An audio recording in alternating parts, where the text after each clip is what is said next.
What's going on, Dolphins? It is your boy Dillon. So there's a couple things. First of all, training camp day 5.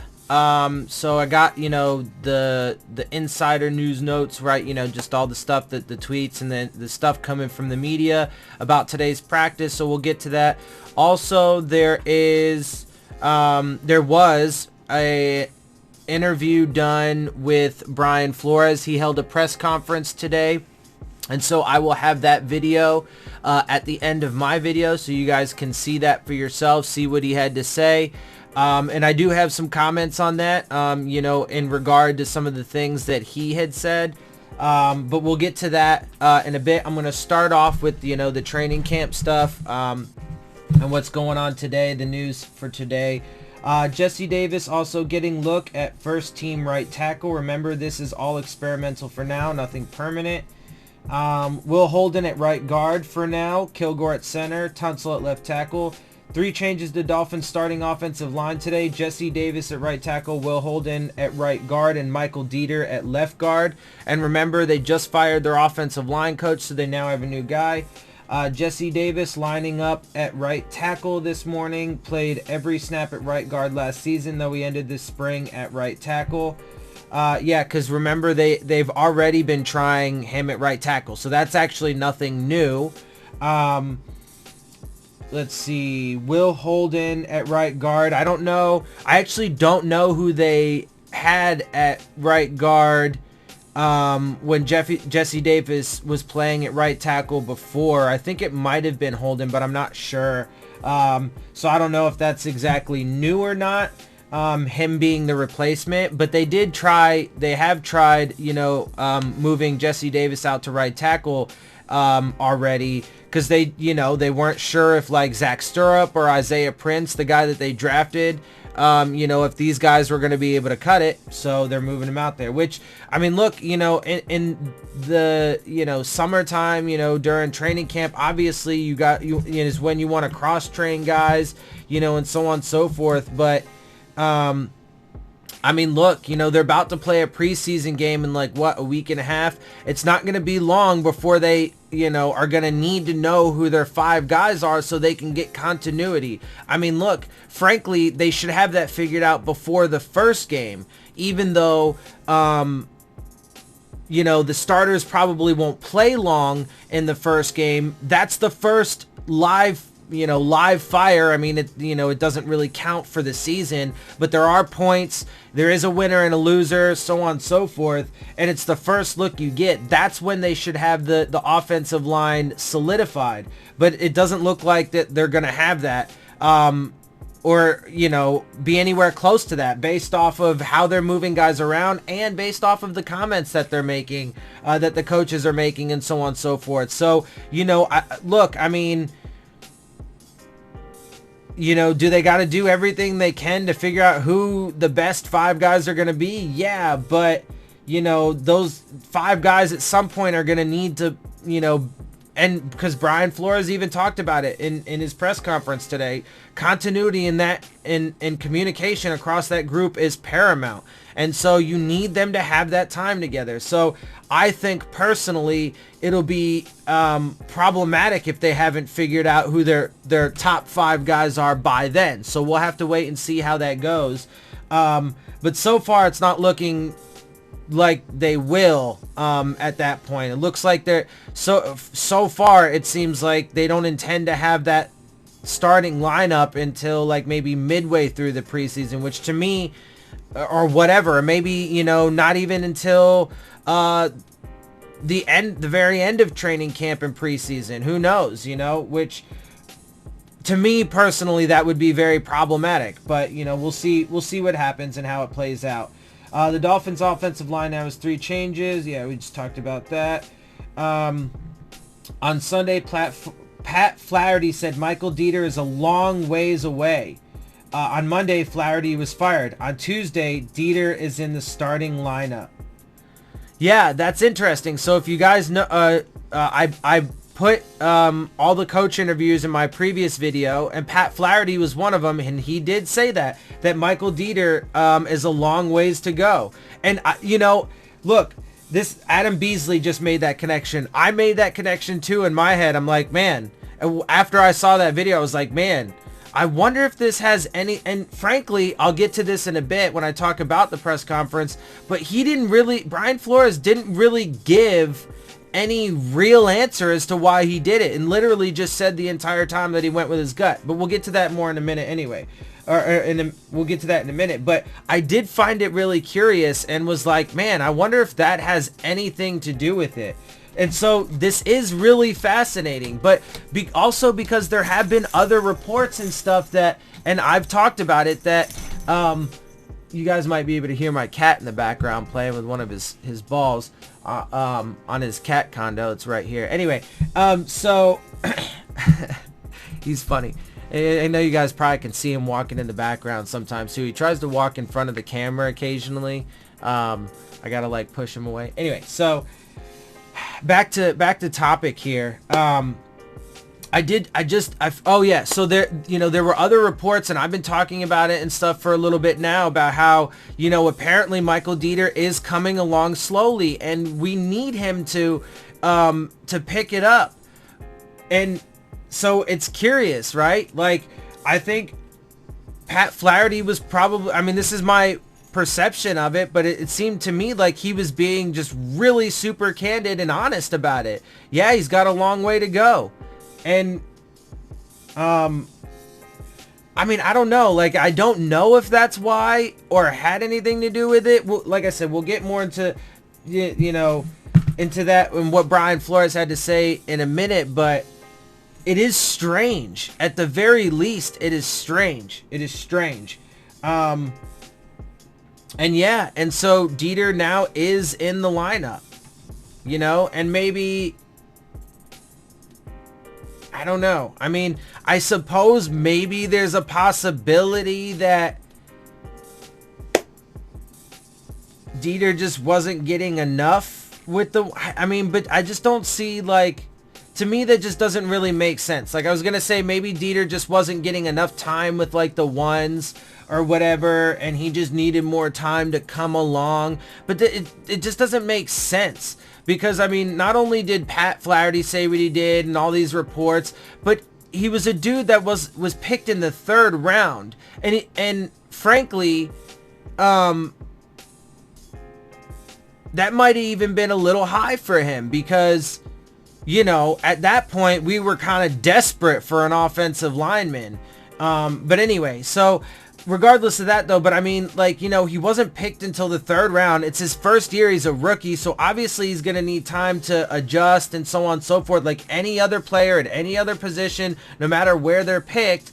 So, I mean, there's just a lot to say that, to point towards, he probably does need time, right? It's just logical, for one. There's reports out and some inside, right? Because those reports, they came around because there's whispers and talks, and right, like these people who write these articles talk to people in the building and so on and so forth, right? These beat writers, they have connections. So, and I think Pat Flaherty just came out and said it, and maybe that has something to do with it. Maybe, he got fired because he told everybody, hey, the guy, the offensive lineman that we picked in the 3rd round this year, he's not going to be the guy for a while. Maybe eventually, but not for a while. And so that just goes to show you that, or that's just more evidence towards the fact that they chose to neglect the offensive line, because, like I said, they could have taken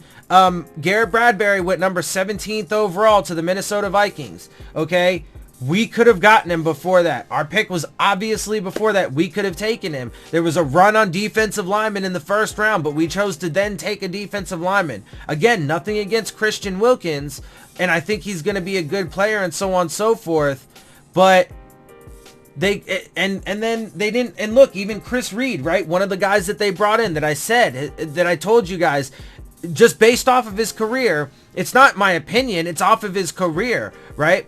He's been nothing more than a backup, or just, an average at best player, even when he was in, right? So, and now he's not even in the starting team lineup, right? So, like, bruh, I mean, anyway, So on the first, I'll just continue on. So on the first day, Dave DeGuglielmo, of the Dave DeGuglielmo era as Miami's offensive line, we have Jesse Davis at right tackle, Will Holden at right guard, and Michael Dieter at left guard. Yeah, so we know that. Let's see. So week 2 of Dolphins training camp, quarterback competition begins with Fitzpatrick as the clear leader. Rosen is still in, but he'll put Fitz on the ropes with a few strong rounds in a row. So Brian Flores, we'll get more to the again. I'll get to that in a minute, but he did mention how Fitz seems to be the leader, the clear leader to him, and Rosen is apparently practicing with the second team. So you know, we'll see how that goes. I will talk about that more in a minute, though. Let's see.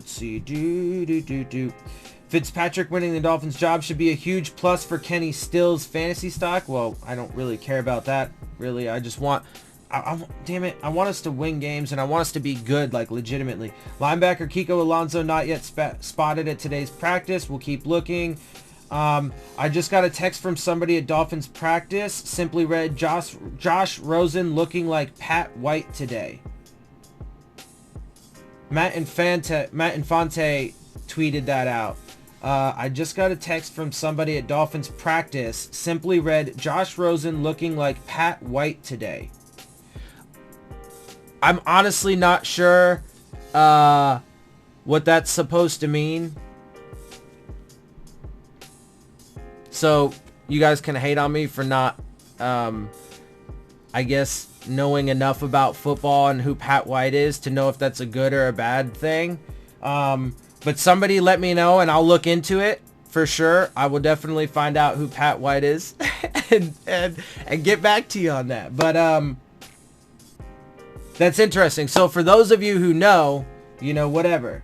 Have not spotted Kiko Alonso on the field. Kiko Alonso not at practice. So a bunch of people are talking about that. Armando Salguero, Omar Kelly, Chris Perkins, bunch of people, the normal guys. Appears inside running drill, Baker and Aguavian at linebackers. Defensive tackles are Wilkins and Godshaw. Defensive ends Harris and Carradine. Bobby McCain just picked off Josh Rosen during one-on-one drills. Good for you. O-line versus D-line one-on-ones. Tunsil versus Carradine. Godshaw versus Dieter. Kilgore versus Akeem Spence. Wilkins versus Holden. Badley. This is from Chris Perkins. He put Badley in parentheses next to Holden, so I guess Holden, according to him, is not doing very well. And Harris versus Davis was a standoff. Charles Harris versus Davis was a standoff. So, and I guess... Oh, I see. So he's saying, because he put a little D. So Tunsil defeated Carradine. So, you know, but Tunsil's a beast, of course. That makes sense. And Carradine's like, you know, he's been just like a backup at this point. Godshaw beats Dieter. So, I mean, I love Godshaw, but there you go. I mean, Dieter got beat. Kilgore beat Akeem Spence. So that's good. Hopefully, you know, Kilgore will be able to, like, you know, stay healthy and be out there for us. Because, like I said, I mean, he's the only other one that's going to be, you know, to me, at this point, he's the only other one besides Tunsil that I feel, you know, will be reliable. So hopefully he'll be out there. Wilkins beats Holden. Okay, so yeah, Wilkins beat Holden badly. You know, and you know, you could say Christian Wilkins, he's our first round pick, blah blah blah, but, and you know, that's good for the rookie, but it's spelling out bad things for our offensive line. And everything that I've been you know, foreshadowing about how this is gonna go, all the evidence just keeps stacking up that what I've been saying is gonna end up coming true, unfortunately. Harris versus Davis standoff. Okay, so the Dolphins need another starting caliber cornerback, a backup center, a backup left tackle, and a pass rusher. Okay, actually that's really interesting. Omar Kelly tweeted that out. Let's talk about that for a second. So cornerback, right? Another star. Obviously we need another. That's what one thing I've definitely been saying. I've been saying that Eric Rowe probably would take that.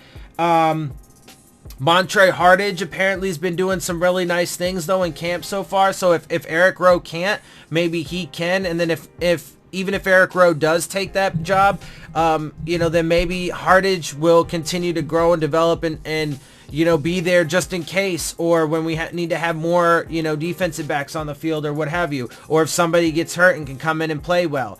That position I'm actually not all that worried about. Again, to me, the most ideal lineup though is Howard on one side, McCain in the slot, Minka at free safety, Jones and McDonald at strong safety, and then Eric Rowe or maybe Hardage at the other cornerback spot. We'll see how all that plays out. I mean, obviously Howard's gonna be there, TJ McDonald and Rashad Jones are gonna be in their spot, but they're flipping McCain and Fitzpatrick, so McCain's going to free safety and Fitzpatrick is going to the slot. I have confidence in Minka to play the slot. I think he can do it and do it well. I'm just not sure if Bobby McCain, I mean, so far in camp, he's been doing fine there, right? He's getting interceptions and stuff like that, fine. But it's camp, and a lot of the stuff is one-on-ones again, and so on and so forth. And it's the first time he's done it.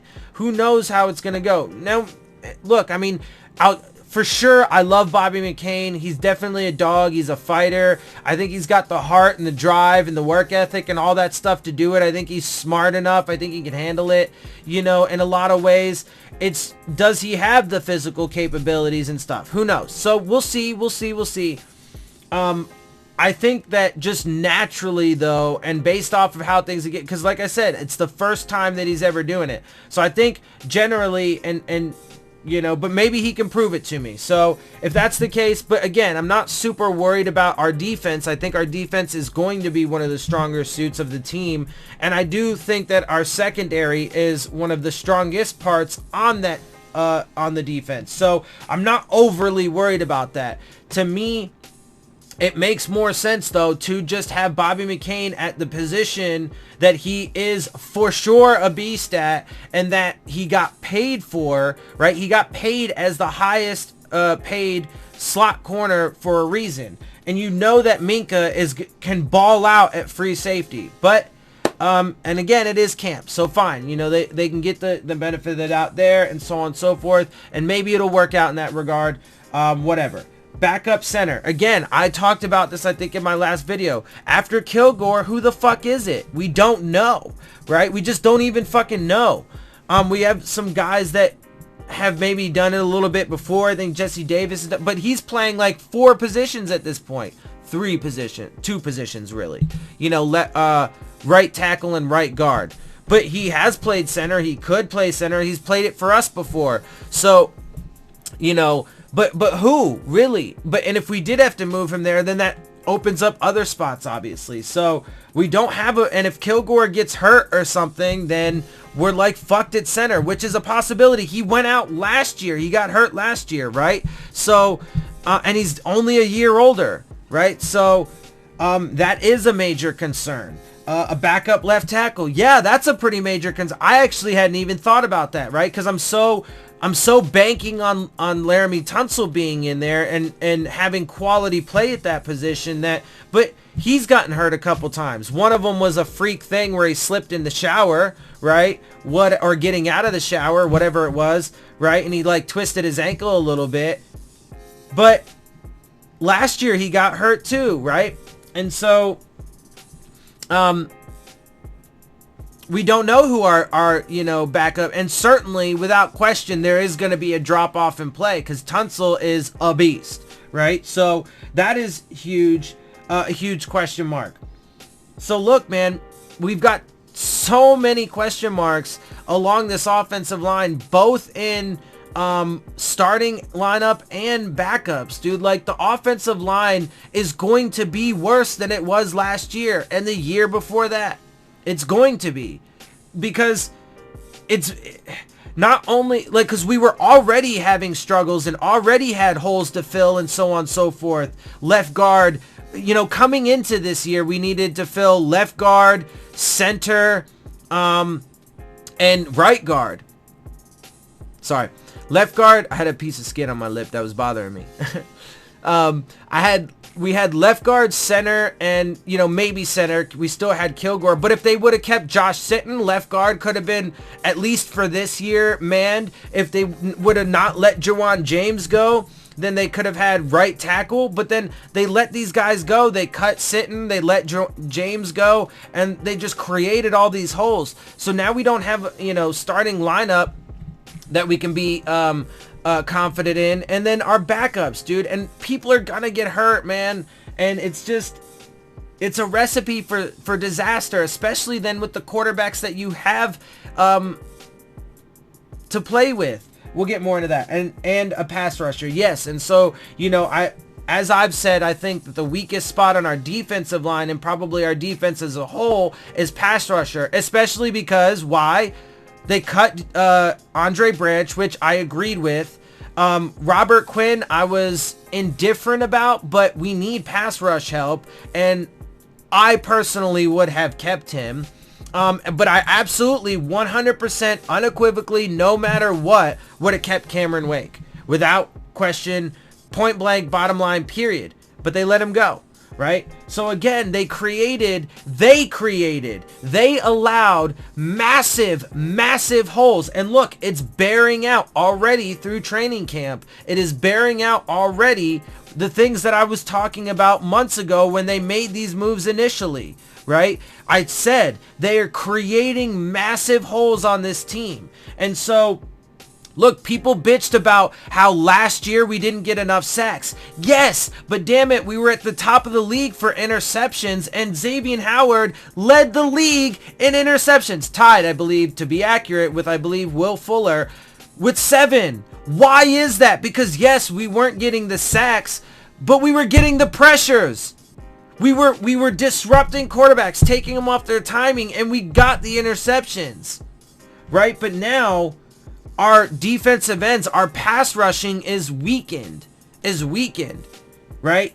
So, but I think our defensive tackles are going to be good. I really like them. I think our linebackers are going to be good, and I think our secondary is going to be good. So they might be able to take some of that pressure off, or maybe they can cover long enough to be able to,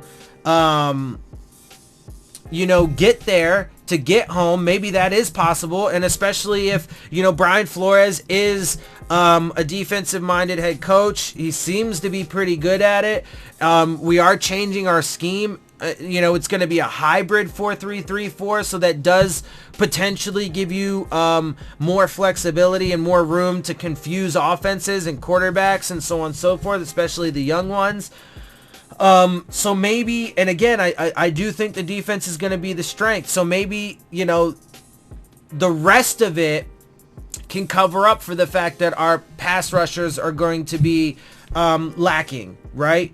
But it will get exposed at some point, right? And it will, I believe, become, unless the guys that we have, if Charles Harris can, you know, finally put it together, and if, you know, Carradine and fuck, I don't even know who all we have at defensive end at the top of my head right now. But if these guys can, you know, get it, I know, because Hayes isn't there either. William Hayes is no longer on the team. So, you know, all these guys are gone.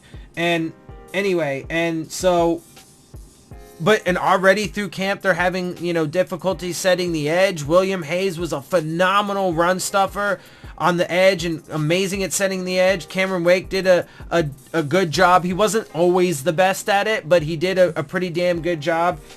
I mean, it's just, anyway, I'm going to move on from that. So, but Omar Kelly did point out some good things in that one. Like I said about Omar Kelly, man, for me, he's just hit or miss. Like sometimes he says some really good shit, and then sometimes he says some really, like, illogical and just mind-boggling shit, especially because it oftentimes contradicts things he just said or whatever. So anyway, Jakeem Grant looks like he's got his get up and go speed back, which is really good.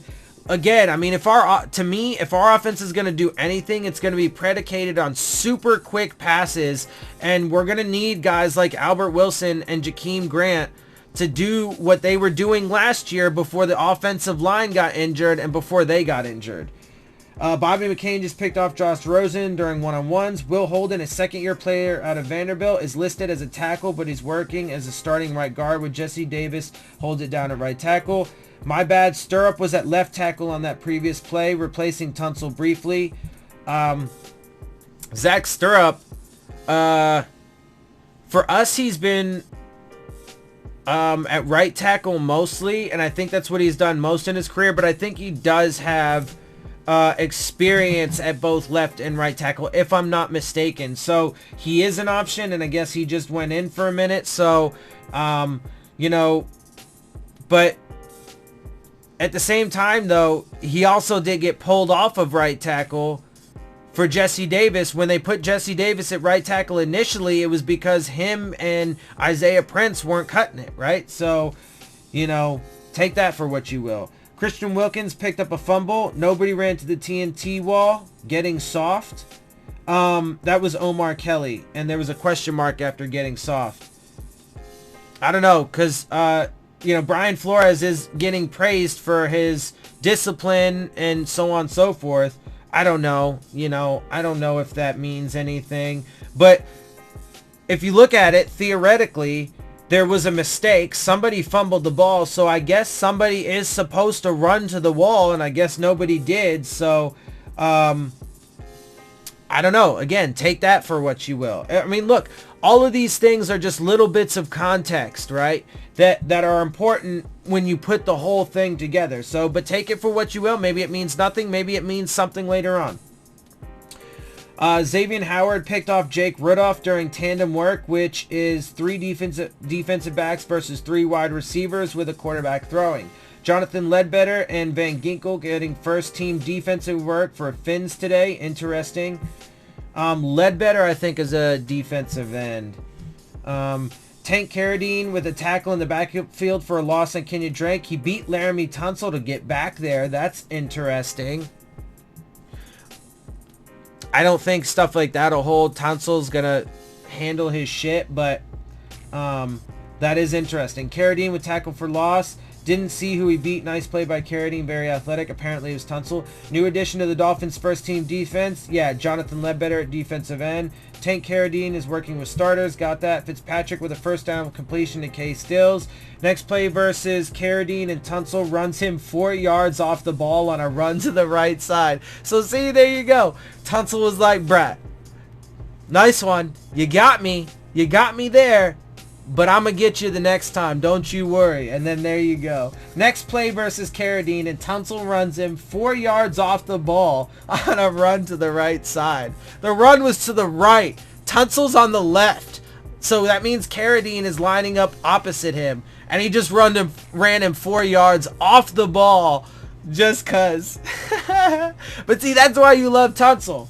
Right? Anyway. 2 defenders drop an easy interception on a Josh Rosen pass to Durham Smythe. Can't do that.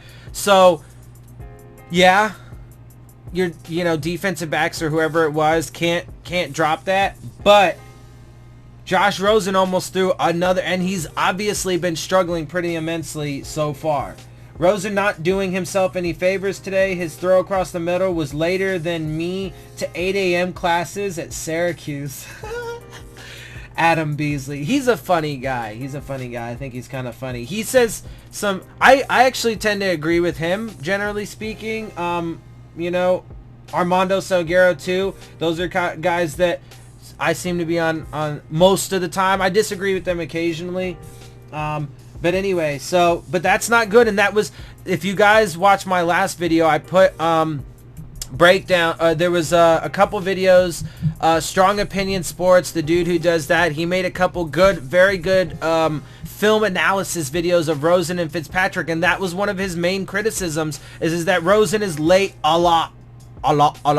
So, you know, and you know that seems to be an ongoing thing with him so far. So, you know, and he pointed out that if he could clean up some of this stuff, that being one of them, then he could be a really good quarterback. And I think the same thing. But so far, it seems to be an ongoing thing with him.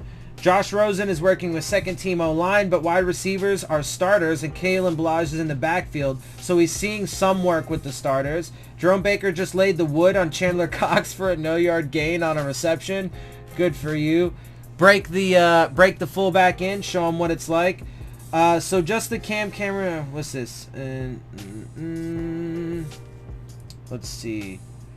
What is he saying? Omar Kelly. So, just like Cam Cameron, Tony Sperano, Joe Philbin, and Adam Gase, the day after a day off turns into a heavy special teams day for the Dolphins. Different coach, same old routines. Okay, interesting. Jerome Baker just broke up a beautiful pass from Fitzpatrick to Mike Gesicki. He popped him good, and Gesicki crumbled like a rag doll. Interesting. Omar Kelly is always very... that was another tweet by him. Very... descriptive in his explanations, for sure. So good for Baker, not good for Gesicki, I guess. Ryan Fitzpatrick walks over to Mike Gesicki on sideline and lays out exactly what he needs Gesicki to do on certain route combinations. Fitzpatrick is an extra coach on the Miami Dolphins staff. Okay, hold on. We're going to pause for a quick second. I know people are going to hate this. First of all, that's good. Ryan Fitzpatrick should do that, so give him credit, obviously. That's what a quarterback should do, and especially if you're a leader, so definitely give him credit there. But this is the part people are going to hate. Ryan Tannehill did the same thing. Nobody can argue that. There is literally video footage from last offseason of him, with Gesicki especially, going over, and this is why I say that having the wide receiver perspective for Tannehill was always good, because he's been doing that his entire career, or most of it. Maybe not the first couple years when he was a rookie and still, a newbie in the building and with the guys that, he had and so on and so forth. But certainly the past few years he's been doing that, showing guys, route combinations, telling them what he wants, so on and so forth. But even before that, though, John Gruden's quarterback camp, when Ryan Tannehill was first coming into the league, he did a quarterback camp with, or whatever that was, that special thing that John Gruden did on YouTube or whatever. You can find it on YouTube anyway. I don't think it was originally on YouTube, but anyway, he did his little, where he evaluated and he was showing the receivers how to do certain routes and stuff. Ryan Tannehill's been doing that his entire career, right? So, or has been doing that for a long time, right? So, and again, he's just a better quarterback in half the time that Ryan Fitzpatrick's been in the league. A better quarterback by far. They should have kept Ryan fucking Tannehill, man. Anyway, Charles Harris has been moved to left defensive end. He's no longer facing Laramie Tunsil every snap. This is a good idea because Tunsil had to be destroying his confidence. Yeah, probably. Although, at the same time, you could say they were both first-round picks. Anyway, Tank Carradine has been under the radar good at defensive end, according to Armando Salguero. Josh Rosen sees an open Nick O'Leary downfield but doesn't throw it. Window was too tight for him, so instead he checks it down. Who remembers what Ed Reed once infamously said about Chad Henne? It applies to Rosen. That was another thing that that homie said in his videos about Rosen, is he just misses reads. He just misses reads. So this is not good, right? And so there's going to be more talk soon, especially with the proclamation of Ryan Fitzpatrick being the guy. People said that, they were super excited about bringing Rosen in because they want him to be the franchise future quarterback. Well, with his initial struggle, he already got ditched from his first team that apparently decided after just the 1 year it was time to give up on him. The struggles from last year seem to be continuing. His offensive line is not going to be better than it was last year. Best case scenario, it'll be the same. And he's got a guy actually ahead of him this time. So, look, man, I don't think Ryan Fitzpatrick is clearly not the future of this franchise, and I seriously doubt Rosen's going to be either. It's just not adding up to that. You know, all of the factors are in place for it to be the exact opposite, unfortunately. And again, I think that Rosen, to be fair and to be clear, I think Rosen has the potential and the ability to be a good quarterback in this league, and I think he will be, you know, potentially at some point. It's not going to be with the Dolphins. It's not going to be with the Dolphins. Tank Carradine made Kenyon Drake fumble. Drake runs to the TNT wall. Okay, so see, there you go. So maybe somebody was, maybe it was getting a little soft earlier on, because Drake just did it. Well, not just, but this is because this is later on in the chronology of the tweets. But Drake did it, right? So when Christian Wilkins picked up the fumble earlier, maybe somebody should have and they didn't. Carradine versus Tunsil. Minka causes fumble on Drake. Carradine recovers. Dude is all over the place today. It's good. Chandler Cox, nice block versus TJ McDonald. Short gain on run. Kalen Blas just left the field accompanied by trainers. Appeared to get banged up on practice. So that's not good. Hopefully it's not serious, but it looks like Balaj might have gotten an injury. That, I mean, hopefully it's not serious for reals, because we are going to need him. Apparently Alonso missed practice today. There's a tweet from Armando Salguero updating he's missed to an unspecified injury, so hopefully that's not serious. But look, already it's training camp and guys are getting hurt. So you think that when we hit the season, guys are not going to get hurt then? Like, that's insane, right? So, bruh, I'm telling you, this season is not going to go well. I mean, I know people like hate on me for saying that, but I got to keep it real, bruh. Like, this season is not going to be successful, right? And it's for all the reasons that I've been saying, but obviously we need to be fair, right? Because to be as fair as I possibly can, obviously we need to wait and see how it plays out. So we'll get there. So top performers today, according to Omar Kelly: Jerome Baker, sacked and felt his presence. 2, offensive guard Michael Dieter, called up to start at left guard and held firm. Okay. You know, see, that's why he frustrates me though, because it was even him in one of his tweets earlier, I believe it was him, that where he said that, maybe it wasn't him. Let me check. I'll check. But either way, earlier on, there was a tweet about how, you know, he got beaten badly, by, who was it? I can't remember. Oh, Christian Wilkins, I think, right? So, oh no, I think it was Chris Perkins. It was Chris Perkins. Yeah, it was Chris Perkins who tweeted that. So, to be clear and to be fair here, it was Chris Perkins. But Omar Kelly apparently thinks he did great. But Chris Perkins earlier said that he got beat badly. Anyway, so we'll see though. We'll see though. He did get elevated today. And you know, he's going to get obviously he's going to get a chance and an opportunity, but we'll see, man. And he needs to. Somebody needs to. For fuck's sake, somebody needs to, right?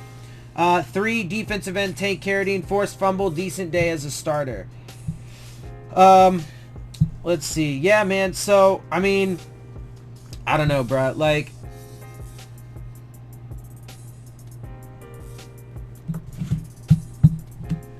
I don't know. I just, it's something. It's something. Anyway, okay, so let's wrap that up. Let's, you know, that's training camp. That's everything that's come out of today's practice and so on and so forth. So let's go ahead and transition now into what Brian Flores had to say in my comments. So first and foremost, I'll get to some of the things that I've been alluding to and talking about a little bit already in a minute. Let's start off with because I'm taking some of the key points. So first off, I want to talk about he took most of this press conference. The vast majority of it was talking about Pat Flaherty and the offensive line. So just to be clear, but he did talk about a couple other things. One of those things was tight ends. He said that Dwayne Allen is working to get back as fast as possible. And he said that he likes the group at tight end. and that there's good competition there and so on and so forth. I totally agree with that. Personally, like I said, I think we have solid overall tight ends. I was confused why we brought in Dwayne Allen and Clive Walford, because they're older dudes that just seem to be, especially in the later part of their careers, only blockers, and I feel like they were brought in as like pseudo offensive linemen more than anything, and it was kind of confusing to me and so on and so forth. And then especially because Allen got injured and he's on PUP right now, right? So and Clive Walford, we haven't even heard anything about him, right? So but the guys that I do like, I really do like Durham Smythe as a blocking tight end. I think Gesicki will get better at it, and showed some improvements last year, right? But I want him to be the pass catching tight end. And fuck, man, I just want them to have a good offensive line so you don't need your running backs and tight ends to block as much. But now we have a fullback, right, to help in that regard, and Durham Smythe is our blocking tight end. So there you go. What more do you need if you have a good offensive line that can handle their own, right? So that's really what I want. And then I want Gesicki to start lighting it up in the pass game. And Nick O'Leary's a good pass-catching tight end. He did some good things for us last year. So I like our tight ends, right, overall. And I've been saying for a while that I think that group is overall good. And I just want the young guys to come into their own, right? The next thing that he did talk about, obviously he mentioned that Fitzpatrick is the lead. He said that it's pretty clear to him that Ryan Fitzpatrick is the lead. In all ways, from a leadership standpoint, from a production standpoint, in the meeting rooms, all that. But again, that's not good. That's not good, because we know what Ryan Fitzpatrick is. He's just an average at best quarterback. He does have some pretty serious flaws, is the reason why he's been on like 7 or 8 teams in his 15 years, why he has really good games and then really terrible games, so on and so forth, why he doesn't hold any kind of records or anything like that, right? Blah, blah, blah, blah, blah, blah, blah, right? Why his production over the years is just kind of whatever, right?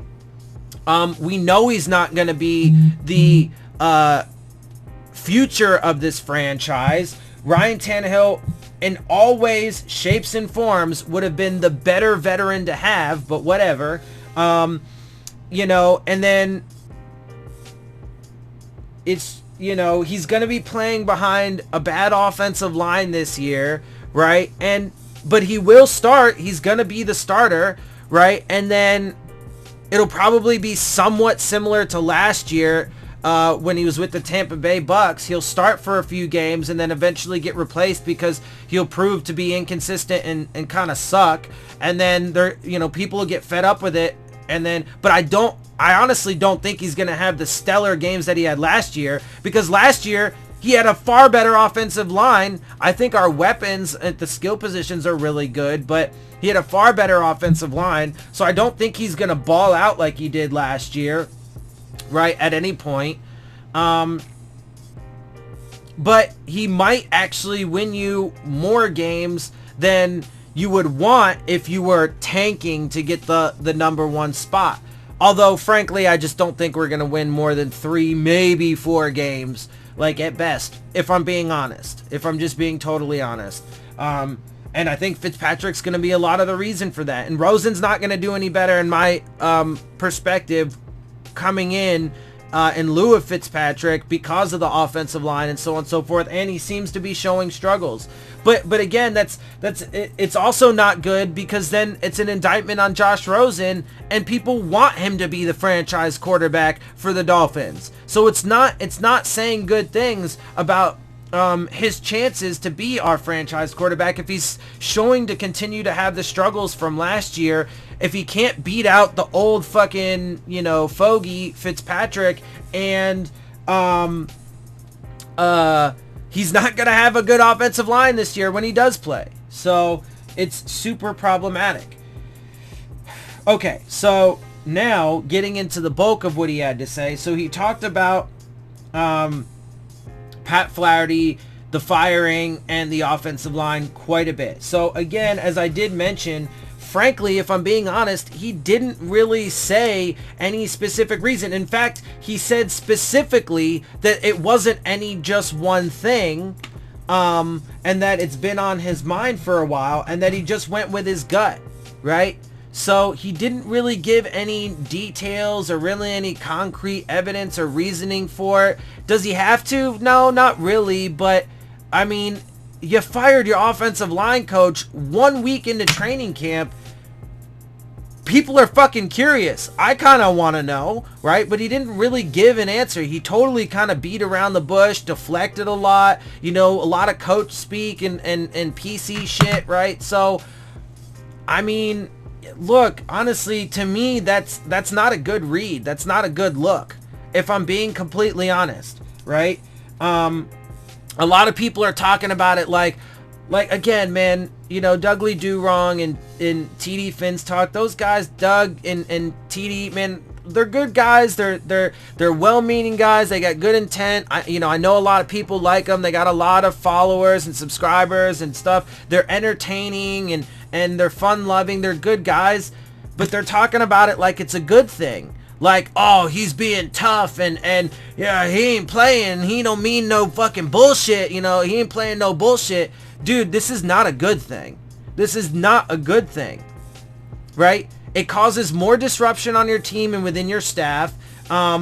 He's been the guy there for the first week coaching your offensive line that we already know is going to be terrible. So that's a week wasted then, essentially, right? And then it raises questions about your ability as a head coach to pick your staff. And then, frankly, he did say a lot of conflicting things too, right? Because he said throughout this, he said that he respects Pat Flaherty. He's got a ton of experience, which his resume does say. He said that he's a really good coach, right? And all this other stuff. Like, he said, a bunch of wonderful things, but then he said that that he's not a good fit.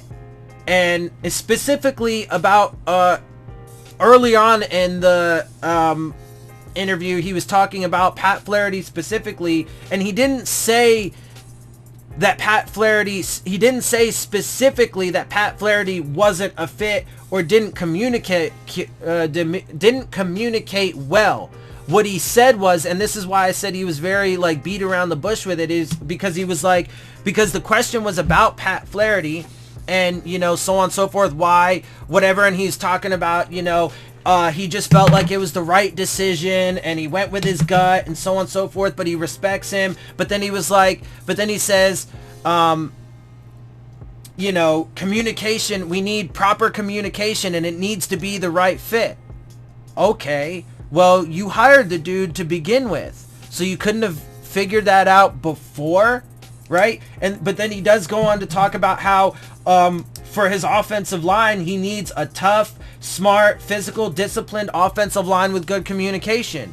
Well, again, you chose this dude. He was the guy through OTAs, through the first week of training camp, which you have limited time, the first week of training camp. And again, frankly, you need to have your starters and stuff hammered out before the first preseason game so they can get that time in the preseason to work together before the season comes up, right? You don't want them to start building their continuity the first game of the year, right? So are you saying that the guy that you chose at the a few months ago, is not a good fit, doesn't have proper communication, and is incapable of, because the reports is that he wasn't implementing things correctly, and so on and so forth, right? There's obviously been a lot of flux across that offensive line. So you're saying the dude that you chose, can't do it, right? So what does that say about you and your ability to choose coaches? Despite the fact that he also, again, contradictory, was saying that he's very good and so on and so forth. He also said on multiple times that the coaching staff is very good. We have a really good coaching staff and players respond to these guys.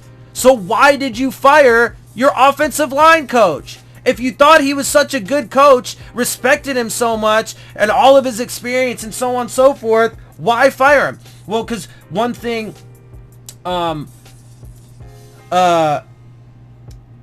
he said was, you know, he needs to do what's best for the team, and it's just not working. And he was like, well, you know, and it was the hard decision. Maybe the easy thing would have been to just, you know, see how it plays. Yeah, honestly, I think that would have been fucking better, because, you know, it's like, and part of his reasoning too was he wanted DeGuglielmo originally, but he wasn't available. Yes, but then he became an analyst with the team. If you needed his opinion, just ask him. You don't have to fire your fucking offensive line coach a week into training camp. And it puts off a super bad perception. And then it raises these questions about your ability as a head coach this early in your tenure, about your ability to pick a staff. Like, it's not good. It was not a good decision. I want to say, like, politically, it's not politics, obviously, in the sense of, like, our government, but this is politics and football, right? And this is, you know, the politics that they're playing and stuff. It's not a good political look. It's not a good perception look. It's not a good look continuity, right? Like, it's not a good look for a lot of reasons. You know, so, you know, and then another thing he said was, you know, they need the right group on the field at, you know, at all times, right? The offensive linemen, they need continuity, chemistry, right? But he started saying a lot of, you know, if this and if that, like if they can do this and if they're able to do that. That doesn't show a lot of confidence in the guys that you have. Because in the interview, he did say that, you know, we got a lot of good guys.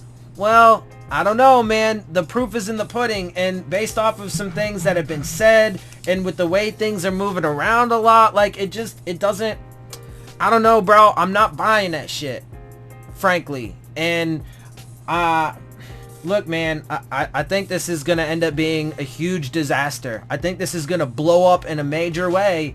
And, I mean, with each day that passes, there's more data and more information to that end than there is that, you know, things are going to get better for us and we're going to be, you know, a competitive team that, you know, is going to be talked about towards the end of the year going into January. Like, I'm sorry, man. I'm sorry, guys. But, you know, I'm not going to be like everybody else and just, you know, have some flowery, sugar-coated, you know, pile of shit, you know, with the guise of optimism, just because that's what people want to hear. Like, I want that to be the case. And again, I will be so happy to be able to make a video saying that I was wrong about all of this stuff.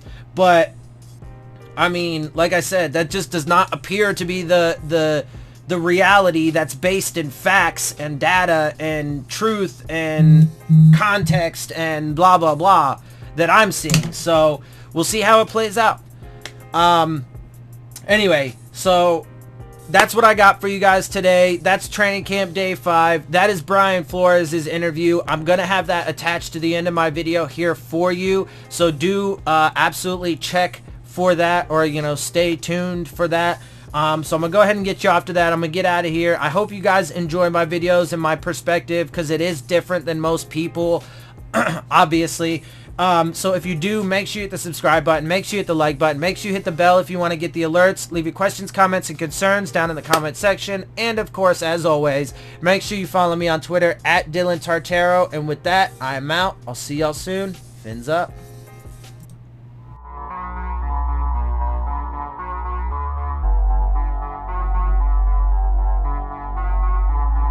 Questions on the coaching thing in a minute, but I have one other thing for you. I think any reasonable person would say there are a few guys on your team who should play every down. Xavier and Laramie, a few. Would you consider Minka to be part of that group? Should he play every down this season? That's up to Minka. I think if he shows us, you know, that he can, you know, play on every down, play in different spots, tackle, play the deep part of the field, cover, If a guy is deserving of playing every snap, then that's up to him, and that's the case for the other guys you mentioned, Laramie and X, and really anyone on this team. So it's up to them, and they got to show that in practice and games and meetings and walkthroughs, and it's all a part of it. Brian, why the change? We felt like we needed to make that move, and I felt that way. I think I'm always going to do what's in the best interest of the Miami Dolphins, and I felt that was the case with this move. And as a team, we need to move forward. It was a tough decision. It was. I think the easy decision would have been to do nothing and hopefully it gets better, and hope that it got better. But I just felt like it was the move for us to make and build moving forward. What was it that you weren't seeing in week one that you hope to see from this point forward? I think there's a lot of factors here. From a communication standpoint, from a fit standpoint, and I just felt like for us as a team, we needed to make the move. I thought it was the best decision for this team, this organization. There was no one specific incident. I have a lot of respect for Pat Flaherty. He's obviously coached in this league a long time. But at the end of the day, I felt like Googe would be a better fit. He's somebody that I had targeted, as an O-line coach. If I ever had an opportunity, he wasn't available.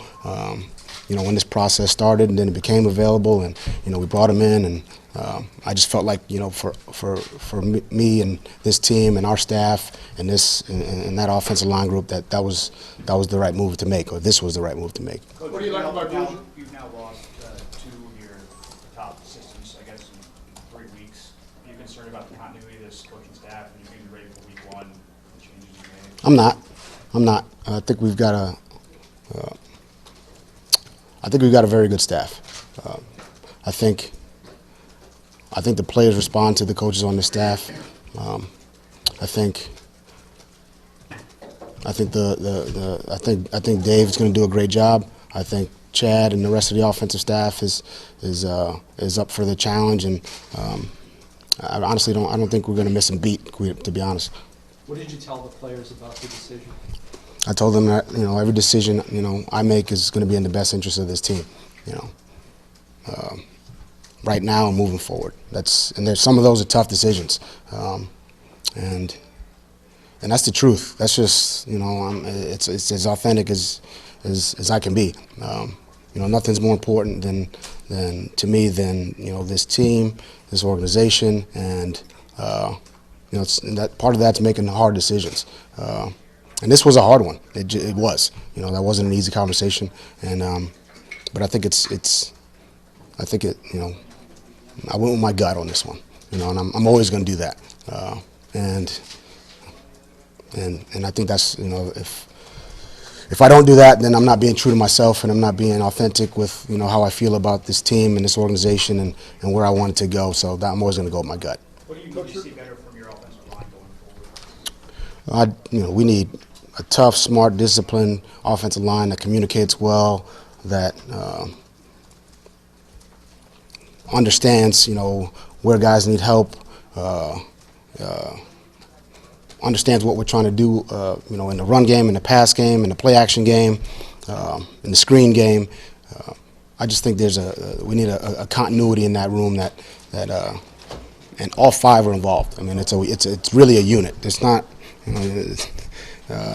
It's not a one-on-one deal really across the board. It's a unit, and that unit is so important and so vital to the success of this team, and we need to get that right. Your other favorite question: where do we currently stand with the quarterback competition? Yesterday was obviously a day off, and as a coaching staff, we really evaluated the entire roster. I would say from a quarterback standpoint, it's pretty clear to me that Ryan Fitzpatrick is leading the way. I think he's done that in a lot of areas, from leadership to production on the field to, you know, in the meeting rooms and the walkthroughs, and I think it's, you know, this is an ongoing competition, but, you know, right now I think I'd say he's leading the way. What is the potential of this offensive line, Brian, with the pieces that you have? I think we can be a good offensive line. I do. I think we've got good players across the offensive line. We got to put the right unit out there, and if they work together and spend time on their fundamentals, their technique, and communicate the way, you know, an O-line needs to communicate. And I think we have a lot of potential. Coach, with your international player, Dillon, can you talk about what you've seen from him so far in his limited reps, and also what you expect in preseason games? Will he make an appearance? I think this is a hard-working young man. I think when he got here in the off-season, you know, all of this is brand new to him. So, you know, the conditioning from a technique standpoint, from a fundamental standpoint, from a just overall learning of football, he's come a long way. I would say in these, I don't know, it's been 4 or 5 months. I like the kid a lot. He's strong. You know, he's as strong as anyone we have on the team. But you know, there's definitely an opportunity for him to develop, and he's taking advantage of that. He's getting limited reps. He's still learning the game, I would say. I like what I've seen from him, and hopefully we get him in some preseason games and see what he can do. Brian, we know that Dwayne Allen isn't here yet, but what do you see at the tight end battle right now? Well, Dwayne's working to get back as quickly as possible. The rest of that group, I think it's a pretty good competition. You know, Durham, Nick O'Leary, Mike, Clive. I mean, these guys are really working hard. Even Myrick, the rookies, you know, gone in there and done some good things. So I think that group, from a blocking standpoint, that's been I've been pleased with that. You know, in the pass game, I've been pleased with, you know, that group as well. I'm looking, you know, that competition's ongoing, and it's a good one. I think we got some good players there, and you know, again, it's early, but we need to continue to build on the start that we've had at that position. So you made this change because you saw Grooves as a better fit? Is that accurate? I saw him as a better fit within the coaching staff. I also saw him as a better fit, you know, with the overall group and team. And again, like I said earlier, you know, it was a Pat Flaherty is a very good coach. I mean, that goes without saying. In this instance, I just felt like this was the best move for this team, and I went with my gut, to be honest. I think Googe is a very good coach. Obviously, he was in Indianapolis last year and did a great job with that group. He's been in Miami before and done a good job. You know, this is a well-respected, you know, guy taking over for the O-line, and I think he'll do a great job. Philosophically and technique-wise, what, if anything, will change going from Pat Flaherty to Googe? Look, we want a tough, smart, physical offensive line. Philosophically, that's what we're looking for. We can get into techniques if you want, but I mean, it boils down to, you know, hand placement, footwork, getting your hands inside, protecting inside out. All those things are just the basic fundamentals of O-line play. That's what I'm looking for, and you know, communicating that, and I would say that along with communication along the offensive line, combination blocks in the run game, passing off twists in the pass game, you know, all those things go into it, and then an overall communication along the offensive line. I mean, that's what we're looking for. We're really looking for that at all positions, offensively, defensively, and in the kicking game. So, you know, there's a few different things, you know, at play there, but tough, smart, disciplined, fundamentally sound. That's what I'm looking for out of the O-line group. Couple more guys. Did you make the decision? Yesterday. I think it's been something that you know, had been, on my mind for, some time before that. And again, it wasn't an easy decision. It's not an easy thing to do. But I also feel like, and like I said earlier, the easy thing to do was to just hope that it gets better. And more times than not, my experience is, they don't get better. And then who loses out is those guys out on the field. And it's my responsibility to make sure that doesn't happen, or to put this team in the best possible situation they can be in. And if I don't do that, then I'm not doing my job, and I didn't come here to do that. So. Is getting a late start here because of the Super Bowl have any impact on how you had in the That's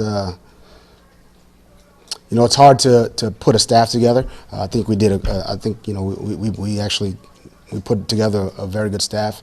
That process is there's a lot going on. There's a lot going on in that process.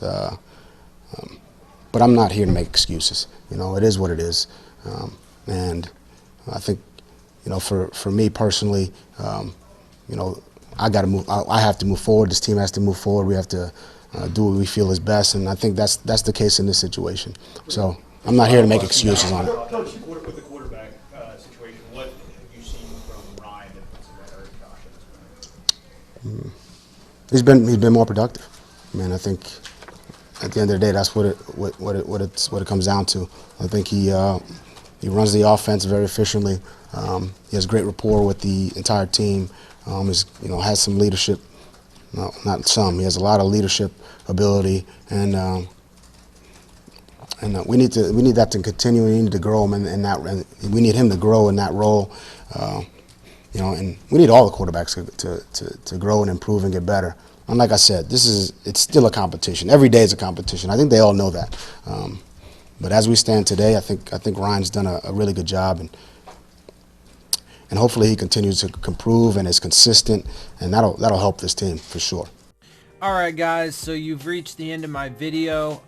You've reached the end of the interviews, and I hope you guys enjoy my video. If you do, make sure you hit the subscribe button, make sure you hit the like button, make sure you hit the bell if you want to get the alerts. Leave your questions, comments, and concerns down in the comment section, and as always, make sure you follow me on Twitter at Dillon Tartaro. And with that, I am out. I'll see y'all soon. Fins up.